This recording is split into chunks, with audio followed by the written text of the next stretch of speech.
ich hör so gern dein Gesang. Ja, du singst sogar dann, wenn ich schlaf am Morgen und eigentlich kein Menschen mehr vertrag. Ich mag es, wenn du glaubst, dass du für mich alles Zeit hast. Warst du grad nicht so weit weg und jetzt wohne um die Ecke.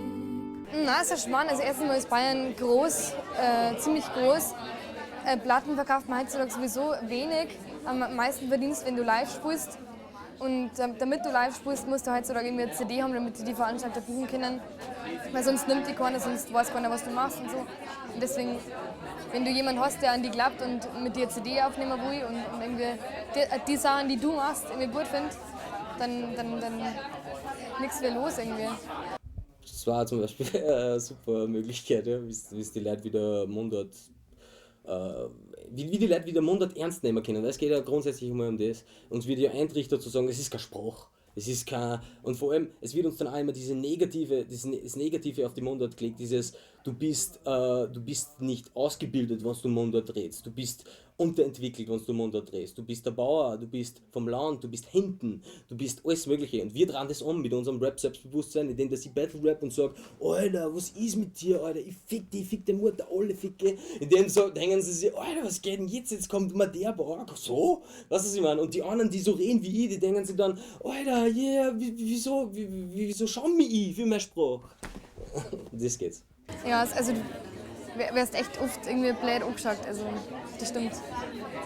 Du merkst halt, also wenn ich jetzt anfange zum Reden, dann merkt man schon, dass ich jetzt nicht aus München bin, weil ich nicht den münchnerischen Dialekt habe, sondern irgendwie vom Land. Aber gerade ist so die Leute in meinem Alter, die reden eigentlich, also die meisten reden Hochdeutsch. Also auch viele, die eigentlich bayerisch kannten, die haben aber dann, also dieses Hochdeutsche irgendwie in der Stadt dann auch angeeignet, irgendwie, weil es, ja, wahrscheinlich ist es ja beim Studieren verlangt oder mehr oder weniger, dass man Hochdeutsch spricht. Weil es gibt halt schon so in vielen Schulen oder so, musst du ja sowieso Hochdeutsch reden und dann gibt es auch viel, wo sich das dann auf zu Hause auch verlagert, sage ich mal. Ich weiß ja gar nicht, ob sich das geändert hat, zum Beispiel, also so wie ich jugendlich war oder so, habe ich eigentlich viel Freude gehabt, die so ein bisschen gestopfter waren, sage ich jetzt einmal, die daheim wirklich Hochdeutsch reden haben müssen. Nein, es ist mir eigentlich schon ein Anliegen, weil, wie gesagt, ich kann mich im Englischen nicht, ich kann nicht das vermitteln, was ich vermitteln möchte. Also für mich im Text, das gehört irgendwie zusammen. Das kann ich im Bayerischen und ich singe mich auch leichter im Bayerischen. Englisch mag ich auch gerne, weil es schön anhört, einfach auch vom Klang her. Aber da habe ich irgendwie Probleme beim Liederschreiben dann, weil da habe ich dann eine Blockade, weil ich nicht weiterkomme.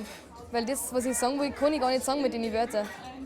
Da müsste die Amerikanerin, Engländerin sein oder sowas. Wenn ich da leben würde, war es vielleicht was anderes und da einen Bezug mehr dazu hätte, dann. Ja, Dialekt und Rock passt, glaube ich, ist eine gute Kombination möglicherweise, anscheinend. Ne? Also bei uns funktioniert es, glaube ich, ganz gut. Ja, seit Sommer 2003. Seit Sommer 2003, da haben wir dann angefangen.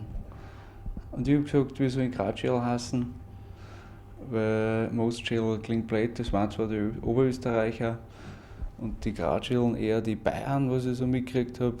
Aber das gehört eh alles zusammen. Sag ich aber.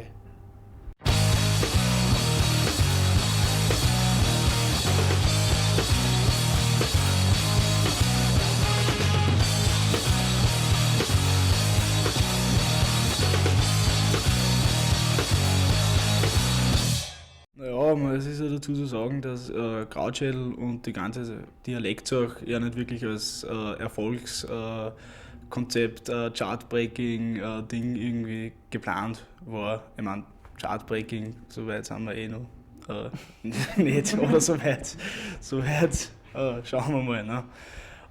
Aber das hat sich halt dann irgendwie so ergeben durch den ganzen neuen deutschen Ding, was da in Deutschland so aufblüht, dass halt irgendwie vielleicht sich die Plattenfirmen irgendwie gedacht haben, ja, okay, probieren wir das einmal. Ne? Und wir dürfen halt jetzt gratis CDs aufnehmen, was sehr super ist, muss man dazu sagen.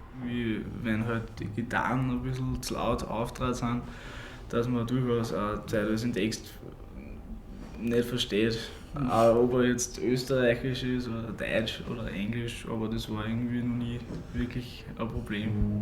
Ab und zu vergiss ich ihn. Oder ist irgendwas Falsches. Da stehen sie alle vorne und singen mit.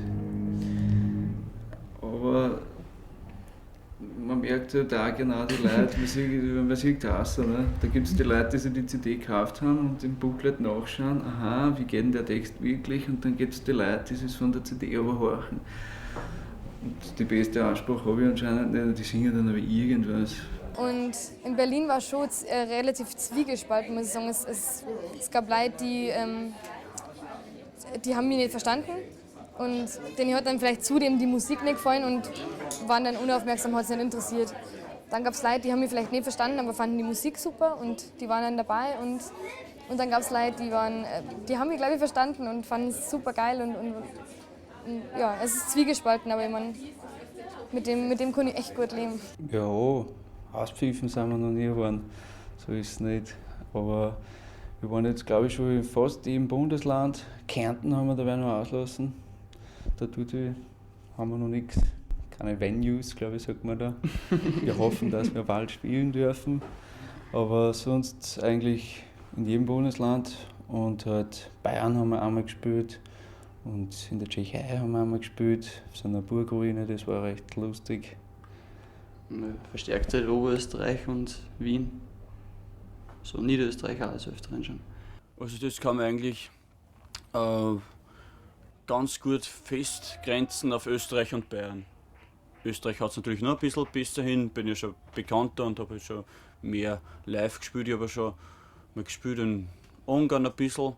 Da fällt natürlich dann die textliche Komponente völlig weg, aber es hat trotzdem ganz gut funktioniert. In Norddeutschland, wo ich einmal gespielt habe, das war eigentlich eher ein Verhau. Also das ist dann, die haben halt dann nicht wirklich gewusst, was ich da jetzt eigentlich mache. Also dann haben wir halt nicht unbedingt verstanden. Das muss man halt dann wissen. Man hat es halt mal ausprobiert. War schon interessant.